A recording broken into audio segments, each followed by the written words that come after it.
Hello students, आज का जो अपना टॉपिक है वो है कूलम्ब्स लॉ। देखो कूलम्ब्स लॉ, ये जान लो कि पॉइंट चार्ज क्या होती है। देखो हमारे पास दो चार्ज बॉडी है, एक है ये क्या है चार्ज बॉडी है ना, और एक हमारे पास ये भी चार्ज बॉडी है।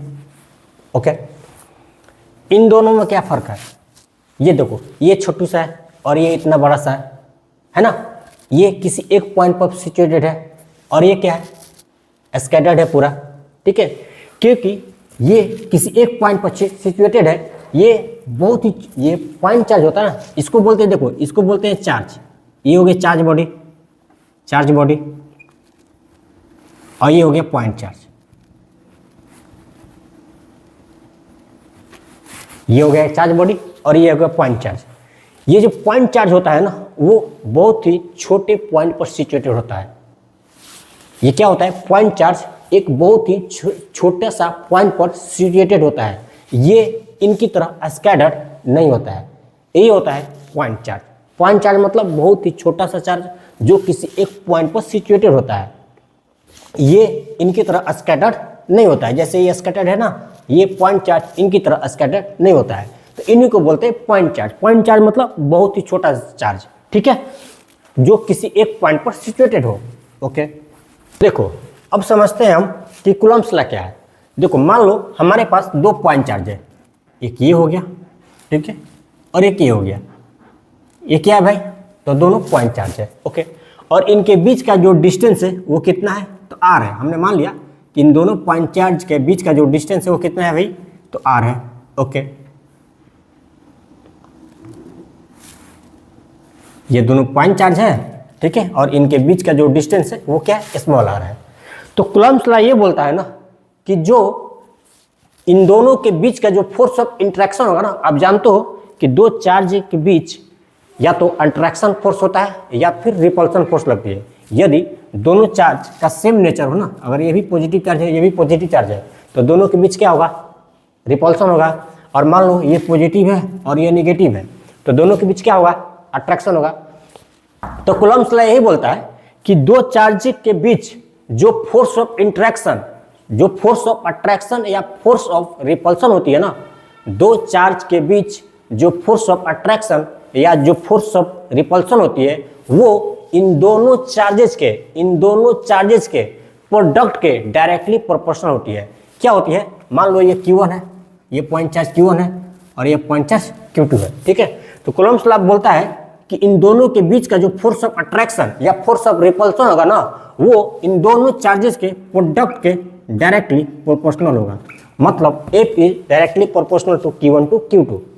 आगे क्या बोलता है कूलम्ब्स लॉ कि इन दोनों चार्जेस के बीच लगने वाली जो फोर्स ऑफ अट्रैक्शन या फोर्स ऑफ रिपल्सन है ना, वो इन दोनों चार्जेस के बीच के जो डिस्टेंस है ना, उनका स्क्वायर का इनवर्सली प्रोपोर्शनल होता है। तो फोर्स ऑफ अट्रैक्शन या फोर्स ऑफ रिपल्सन है, वो इन दोनों चार्जेस के बीच का जो डिस्टेंस है ना, उनके स्क्वायर का इनवर्सली प्रोपोर्शनल होता है। और यही होता है आपका कूलम्ब्स लॉ। क्या होता है कूलम्ब्स लॉ कि भाई दो चार्जेस के बीच जो फोर्स ऑफ अट्रैक्शन या फोर्स ऑफ रिपल्सन होती है ना, वो इन दोनों चार्जेस के प्रोडक्ट के डायरेक्टली प्रोपोर्शनल होता है। और इन दोनों चार्जेस के बीच का जो डिस्टेंस होता है ना, उनके स्क्वायर का इनवर्सली प्रोपोर्शनल होता है। और इसी को आप बोलते हैं क्या, कूलम्ब्स लॉ। आप बोल सकते हैं Coulomb's law is directly proportional to Q1 Q2 upon में आर स्क्वायर। यही होता है आपका कूलम्ब्स लॉ, ठीक है। सबसे पहले इसका लैंग्वेज देखेंगे, उसके बाद हम फार्मूला को समझेंगे और अच्छे से। तो चलिए इनका पहले लैंग्वेज लिखते हैं कि भाई कूलम्ब्स लॉ होती क्या है। तो ये होता है the force of interaction according to Coulomb's law, the force of interaction, the force of interaction, force of interaction मतलब अट्रैक्शन या फिर repulsion. Okay, the force of interaction between between two point charges. ध्यान रखिएगा, Coulomb's law point charge के लिए applicable होता है, ठीक है। पॉइंट चार्ज दिखा दो ना, पॉइंट चार्ज उसके लिए एप्लीकेबल होता है। The force of interaction between two point charges is directly proportional to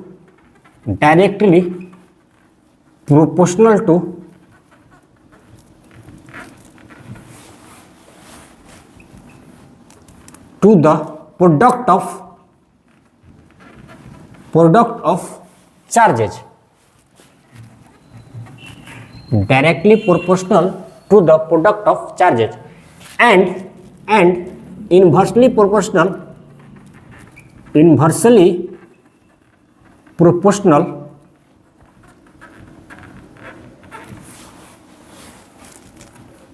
to the square of the distance between them, ठीक है। मतलब कूलम्ब्स लॉ जो Coulomb's force F is directly proportional to Q1 and Q2, अभी आपने देखा। Also Coulomb's force F is inversely proportional to R², ठीक है। मान लो आपके पास दो पॉइंट चार्ज है, ये रहा Q1 और ये रहा Q2, ठीक है। और R क्या है? इन दोनों चार्जेस के बीच का डिस्टेंस है। यहां से आप लिख सकते हैं F is directly proportional to Q1 Q2 upon में R²। आप जानते हो प्रोपोर्शनलिटी का साइन हटेगा तो एक कांस्टेंट आएगी जिसको कि हमने यहाँ पर K से डिनोट कर दिया है। तो हम लिखेंगे F equal to K Q1 Q2 upon में R²। ओके जी, और यही होता है आपका कूलम्ब्स फोर्स, ठीक है। F equal to K Q1 Q2 upon में R²। जहां पर F क्या है? F क्या है भाई? तो F क्या है? तो कूलम्ब्स फोर्स है। F क्या है यहाँ पर? कूलम्ब्स फोर्स, ठीक है। Q1 Q2 क्या है? यहाँ पर लिख रहा हूँ, हो सकता है नीचे दिखाई नहीं दे। Q1 Q2 क्या है? Q1 Q2 क्या है? तो पॉइंट चार्जेज है, ध्यान रखिएगा। Q1 Q2 क्या है? पॉइंट चार्जेज है, ठीक है। Okay okay okay. और R क्या है? R क्या है? तो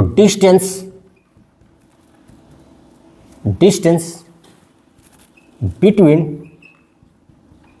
टू पॉइंट चार्जेज, दो पॉइंट चार्जेज के बीच का डिस्टेंस है। Okay okay. और K क्या है भाई? K क्या है? प्रोपोर्शनलिटी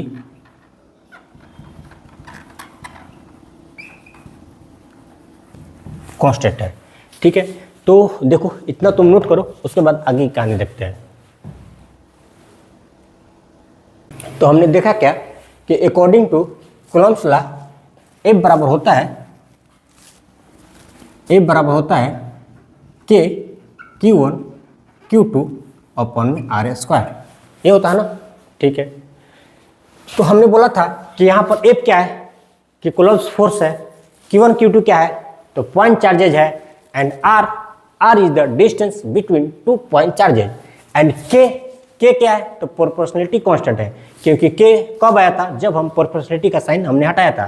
तो K क्या है यहाँ पर? प्रोपोर्शनलिटी कांस्टेंट है, मतलब एक कांस्टेंट है। ओके, तो देखो ये जो यहाँ पर लेते हैं भाई, F equal to K Q1 Q2 upon में R²। चलिए तो देखो, मान लो अपने पास दो पॉइंट चार्जेज है Q1 Q2, ठीक है।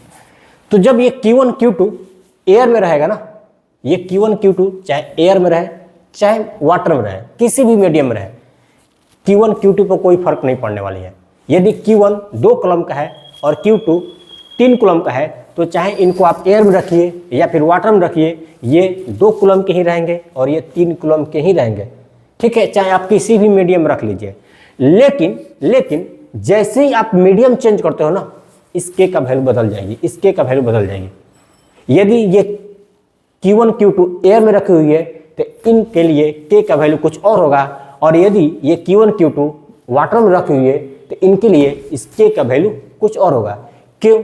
क्योंकि K का वैल्यू मीडियम पर डिपेंड करती है। ठीक है, K का वैल्यू एयर में कुछ और होती है, K का वैल्यू वाटर में कुछ और होगी और किसी दूसरे मीडियम में कुछ और होगी। K का वैल्यू मीडियम पर डिपेंड करता है। जैसे ही मीडियम चेंज करेगी K का वैल्यू चेंज कर जाएगा, और जैसे ही K का वैल्यू चेंज कर जाएगा वैसे ही कूलम्ब फोर्स F का भी वैल्यू चेंज कर जाएगा। जैसे ही K का वैल्यू चेंज करेगा वैसे ही कूलम्ब फोर्स F भी चेंज कर जाएगा। मतलब कूलम्ब फोर्स मीडियम पर डिपेंड करता है। यदि ये दोनों चार्जेज एयर में रखी हुई है तो इनके लिए K का वैल्यू कुछ और होगा, इसीलिए इनके बीच लगने वाली कूलम्ब फोर्स कुछ और होगा। और यदि यही दोनों पॉइंट चार्ज वाटर मीडियम में रखी हुई है, यही दोनों पॉइंट चार्ज वाटर में रखी हुई है, तो इनके लिए वाटर के लिए K का वैल्यू कुछ और होगा, इसीलिए इन दोनों के बीच लगने वाला जो कूलम्ब फोर्स F है ना, वो भी कुछ और होगी। ठीक है, क्योंकि K का वैल्यू मीडियम पर डिपेंड करता है, इसीलिए कूलम्ब फोर्स F भी मीडियम पर डिपेंड करता है।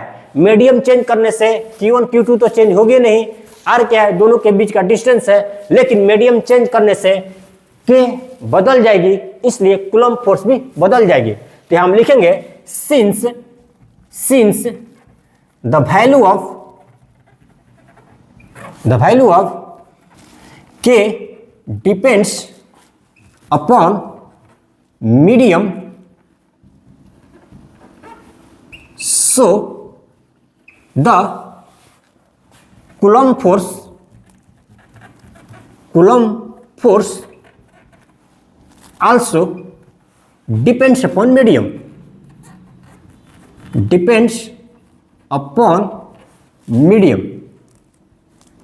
ठीक है, ये बात तो आपने समझ गए कि भाई K का वैल्यू मीडियम पर डिपेंड करती है, और जैसे ही K चेंज करेगा F भी चेंज कर जाएगी, इसलिए कूलम्ब फोर्स भी मीडियम पर डिपेंड करता है। इतना बात ध्यान रखिएगा।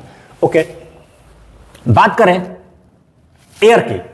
मान लो ये दोनों पॉइंट चार्ज कहाँ रखी हुई है, एयर में रखी हुई है। तो बात करें एयर की, इन एयर या फ्री स्पेस, ठीक है, फ्री स्पेस या फिर वैक्यूम, एयर, फ्री स्पेस या वैक्यूम, ठीक है। इसमें एयर कहिए चाहे फ्री स्पेस कहिए चाहे वैक्यूम कहिए, एक ही बात है, ठीक है ना। तो एयर में जो K का वैल्यू होता है ना, the value of K is कितना होता है भाई, तो K बराबर होता है 9 × 10⁹, ठीक है। K का वैल्यू एयर में कितनी होती है, तो 9 × 10⁹, ये 9 लिखा हुआ है। अच्छा, इनकी यूनिट क्या होती है भाई, यूनिट याद है क्या आपको, याद है? चलिए, नहीं याद है कोई बात नहीं, मैं यूनिट निकालने का तरीका बताता हूँ। देखो A बराबर क्या होता है, K Q1 Q2 अपन में R²। यहाँ से आप लिख सकते हो K बराबर क्या लिखोगे, F R² अपन में Q1 Q2 लिख सकते हैं ना। F बराबर क्या होता है भाई, K Q1 Q2 अपन में R², तो यहाँ से हम लिख सकते हैं K = F R² अपन में Q1 Q2। ओके, अब देखो यूनिट निकालो K का। न्यूमेरिकल वैल्यू तो आपको याद रखनी पड़ेगी, 9 × 10⁹। यूनिट कभी भूल गए तो मेथड बता दे रहा हूँ, यूनिट भी याद रखनी है, लेकिन कभी भूल गए इसके लिए मेथड बता दे रहा हूँ। और इस मेथड से आप किसी भी फिजिकल क्वांटिटी का यूनिट निकाल सकते हैं। F क्या है भाई, कूलम्ब फोर्स है, तो फोर्स का यूनिट क्या होता है, फोर्स का SI यूनिट क्या होता है भाई, तो न्यूटन होता है। फोर्स का SI यूनिट क्या होता है, न्यूटन होता है, न्यूटन लिख दीजिए। R क्या है, डिस्टेंस है, और डिस्टेंस का SI यूनिट क्या होता है, तो मीटर होता है। डिस्टेंस का SI यूनिट क्या होता है, मीटर होता है, क्योंकि R² है इसलिए मीटर का भी स्क्वायर करना पड़ेगा आपको। नीचे में क्या है भाई, Q1 क्या है, तो चार्ज है, और चार्ज का SI यूनिट क्या होता है, तो कूलम्ब होता है ना कूलम्ब, इंटू Q2 है, Q2 भी क्या है, एक चार्ज है, पॉइंट चार्ज है तो चार्ज ही है ना, तो चार्ज है, और चार्ज का SI यूनिट क्या होता है, तो कूलम्ब होता है।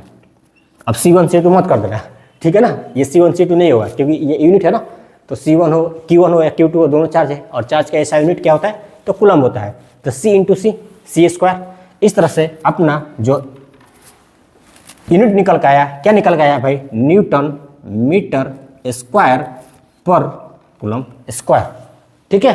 किसका यूनिट, K का, तो लिख दीजिए यहाँ पर न्यूटन मीटर स्क्वायर पर कूलम्ब स्क्वायर। तो आपको न्यूमेरिकल वैल्यू तो याद रखनी है और यूनिट भी याद रखनी है, लेकिन इन द केस कभी भूल गए तो इस मेथड से आप निकाल लेना, और इस मेथड से आप किसी भी फिजिकल क्वांटिटी का यूनिट निकाल सकते हैं इसी मेथड से। ओके, तो के का वैल्यू फ्री स्पेस में अपने को पता हो गई, ठीक है। अब देखो,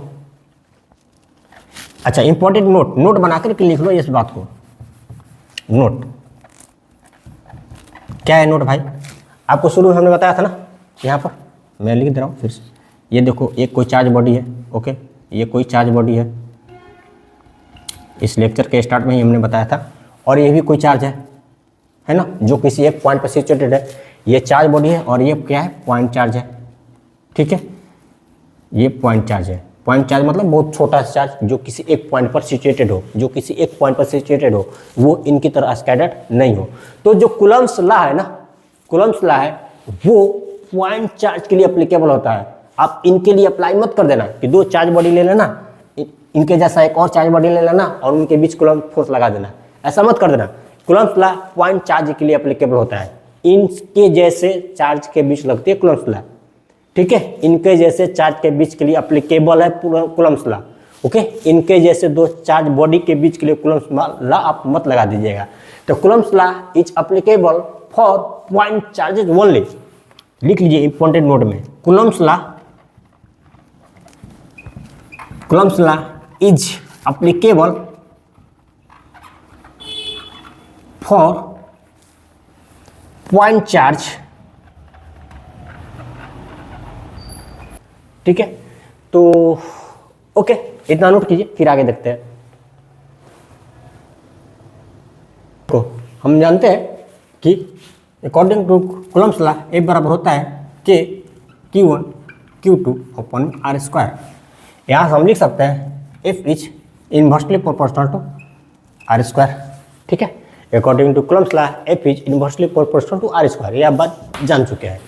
तो देखो, यदि बात करें हम F और R के बीच का, यदि हम ग्राफ ड्रॉ करें ना, F और R के बीच यदि हम ग्राफ ड्रा करें, ओके, तो क्या हुआ? देखो यहाँ पर जैसे जैसे डिस्टेंस बढ़ती जाएगी F कम होता जाएगा, जैसे जैसे R बढ़ती जाएगी F कम होता जाएगा, और जैसे जैसे R घटती जाएगी F क्या हो जाएगा? बढ़ते जाएगा, ठीक है। तो इनके बीच F और R के बीच का जो ग्राफ होगा ना, वो कुछ इस तरह का होगा, ठीक है। जैसे जैसे R का वैल्यू बढ़ते जाएगा, जैसे जैसे डिस्टेंस बढ़ते जाएगी वैसे वैसे फोर्स कम होते जाएगा, और जैसे जैसे डिस्टेंस कम होते जाएगी वैसे वैसे फोर्स का वैल्यू बढ़ते जाएगा, और इसी को आप बोलते हैं इन्वर्स स्क्वायर लॉ, ठीक है। तो ये था कूलम्ब्स लॉ। हमने आपको आज कूलम्ब्स लॉ के बारे में बताया। नेक्स्ट वीडियो में हम कुछ और बातें सीखेंगे। तब तक देखो क्या है कि अपना जो है ना सबसे बड़ी जो शक्ति होती है ना, अपनी जो सबसे बड़ी शक्ति होती है वो होती है आपका कॉन्फिडेंस। अपना जो सबसे बड़ी शक्ति होती है ना, वो होती है आपका धैर्य। तुम्हारी पैसा, तुम्हारी पावर, कि तुम कितने अमीर घर के बेटे हो, तुम कितने पावरफुल व्यक्ति के बेटे हो, ये तुम्हारी शक्ति नहीं है। ये तुम्हारी शक्ति नहीं है। तुम्हारी शक्ति तुम्हारा आत्मबल है। तुम्हारी शक्ति तुम्हारे पैसा नहीं है। तुम्हारी शक्ति तुम्हारी स्मार्टनेस नहीं है। तुम्हारी शक्ति तुम्हारी इंटेलिजेंस नहीं है। तुम कितना तेज हो, ये तुम्हारी शक्ति नहीं है। यस, तुम कितना तेज हो या पढ़ने में कितना कमज़ोर समझते हो, ये तुम्हारी शक्ति नहीं, ये तुम्हारी कमजोरी नहीं है। तुम्हारी शक्ति तुम्हारे सेल्फ कॉन्फिडेंस है। तुम्हारी शक्ति तुम्हारा धैर्य है। यदि तुम धैर्य धरना जानते हो ना, तो तुम शक्तिवान हो।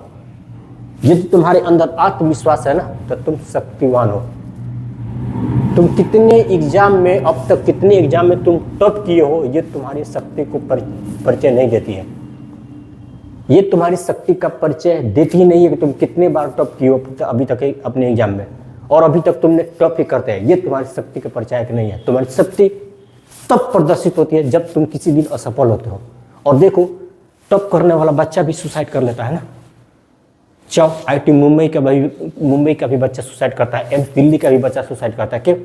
एम्स दिल्ली में कोई तो नहीं पहुंच जाएगा ना, और IIT मुंबई में भी सब कोई नहीं पहुंच जाएगा। वही बच्चे पहुंचते हैं जो इंटेलिजेंट होते हैं, वही तो पहुंचते हैं। जो लेबोरियस होते हैं वही तो पहुंचते हैं ना। तो जो इंटेलिजेंट होते हैं, जो लेबोरियस होते हैं, वही IIT मुंबई और एम्स दिल्ली में पहुंचते हैं। लेकिन वो भी जब असफल होते हैं ना, तो वो भी बहुत, सब तो नहीं, लेकिन यस कुछ बच्चे ऐसे जो सुसाइड कर लेते हैं, मुंबई के भी और दिल्ली के भी। और मैं किसी पर्टिकुलर इंस्टीट्यूट का नाम नहीं ले रहा हूँ, मैं ये इनकी बहुत बड़ी नाम है, तो मैं इसलिए इनका नाम ले रहा हूँ कि भाई इनमें तो तेज बच्चे, लेबोरेटरी से बच्चे ही जाएंगे। और वो भी बच्चे कभी असफल होते हैं तो कुछ बच्चे सुसाइड कर लेते हैं। क्यों? क्योंकि यदि वो तेज थे तो वहाँ पहुँच गए, और तेज थे मतलब शक्तिवान थे तो क्यों सुसाइड कर लिए? इसीलिए बोलता हूँ तुम्हारी असली शक्ति ना तुम्हारे धैर्य में है, असली शक्ति ना तुम्हारे आत्मविश्वास में है। जिस दिन किसी दिन किसी कारणवश तुमको असफलता मिलती है ना, तब तुमको देखा जाता है तुम कितने शक्तिवान हो। तो धैर्य को बनाए रखो भाई, धैर्य को बनाए रखो। तुम कितने इंटेलिजेंट हो ये तुम्हारे जीवन को आगे लेकर जाएगा ही नहीं। तुम कितने धैर्यवान हो, कितने आत्मविश्वासी हो, कितने परिश्रम कर सकते हो, कितने एक बार फिर से ट्राई कर सकते हो, ये तुम्हारे जीवन को आगे लेके जाते हैं। नहीं कि तुम कितने बड़ा इंटेलिजेंट हो ये तुम्हारे जीवन को लेकर आगे जाते हैं। तुम कितने बड़ा धनवान हो, तुम कितने बड़े शक्तिशाली व्यक्ति के बेटा हो, इससे कोई फर्क नहीं पड़ता। तुम कितने बड़े शक्तिशाली व्यक्ति के संतान हो, ये भी तुमको आगे लेकर नहीं जाएंगे। तुम्हारा कर्म, तुम्हारा परिश्रम, तुम्हारे धैर्य, तुम्हारे परिश्रम, तुम्हारा धैर्य, तुम्हारा आत्मविश्वास तुमको आगे लेके जाती है।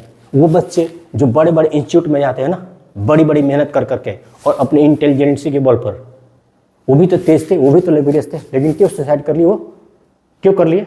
जब ये इंटेलिजेंसी आगे लेके जाता है उनको, तो फिर क्यों सुसाइड कर लिए? सुसाइड कर लिए, उनका जीवन रुक गया ना, आगे नहीं बढ़ पाए, रुक गया ना, खत्म हो गया ना। तो इसलिए बोलता हूं तुम्हारी असली शक्ति तुम्हारे धैर्य है, तुम्हारे आत्मविश्वास है, तुम्हारे परिश्रम है। तुम कितने धनवान हो, कितने पावरफुल व्यक्ति से तुम्हारा संबंध है, या फिर तुम कोई भी क्या ही बोले, अब तुम कितने स्ट्रांग हो, तुम शारीरिक रूप से कितने स्ट्रांग हो।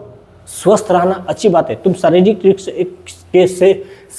से कितने स्ट्रांग हो ये भी तुम्हारी शक्ति का परिचय नहीं है। तुम्हारी आत्मबल तुम्हारी शक्ति का परिचय है भाई।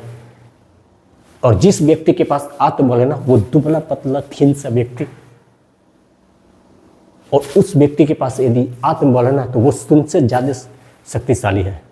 तुम्हारी शक्ति का परिचय सिर्फ तुम्हारा आत्मबल है, ठीक है?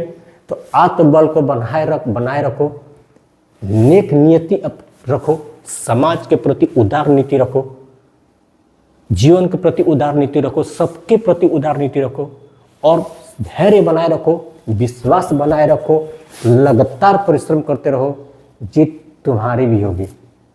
और ध्यान देना, फिर से एक बार बोल रहा हूँ, तुम्हारी शक्ति तुम्हारी इंटेलिजेंसी नहीं है। तुम समझते हो कोई बच्चा बहुत तेज है तो बहुत अच्छा है, तो वो तो उसके अच्छे का वो परिचय नहीं है। तुम्हारी शक्ति, तुम्हारी अच्छाई सिर्फ तुम्हारे आत्मविश्वास में है, तुम्हारे आत्मबल में है, तुम्हारे परिश्रम में है, और यही चीज़ तुमको आगे लेके जाएगी। तुम कितना इंटेलिजेंट हो, इंटेलिजेंसी तुमको धोखा दे देगी। यदि आत्मबल नहीं है ना, तो इंटेलिजेंसी तुमको धोखा दे देगी, तुम रुक जाओगे, खत्म हो जाओगे, नष्ट हो जाओगे। जैसे जो बच्चा तेज बच्चा, बड़े इंस्टीट्यूट का बच्चा सुसाइड कर लेते हैं, रुक गए, खत्म हो गए, नष्ट हो गए। इंटेलिजेंट थे, उनके पास आत्मबल नहीं था ना, उसके पास आत्मविश्वास नहीं था ना, इसलिए क्योंकि शक्तिशाली ही नहीं थे। तो तुमको भी शक्तिशाली बनना है, तुमको भी आत्मबल रखना है, तुमको भी आत्मविश्वास रखना है, तो लगातार परिश्रम करना है। तुम्हारे सपने सच होंगे ही होंगे। ओके बच्चों, wish you all the best.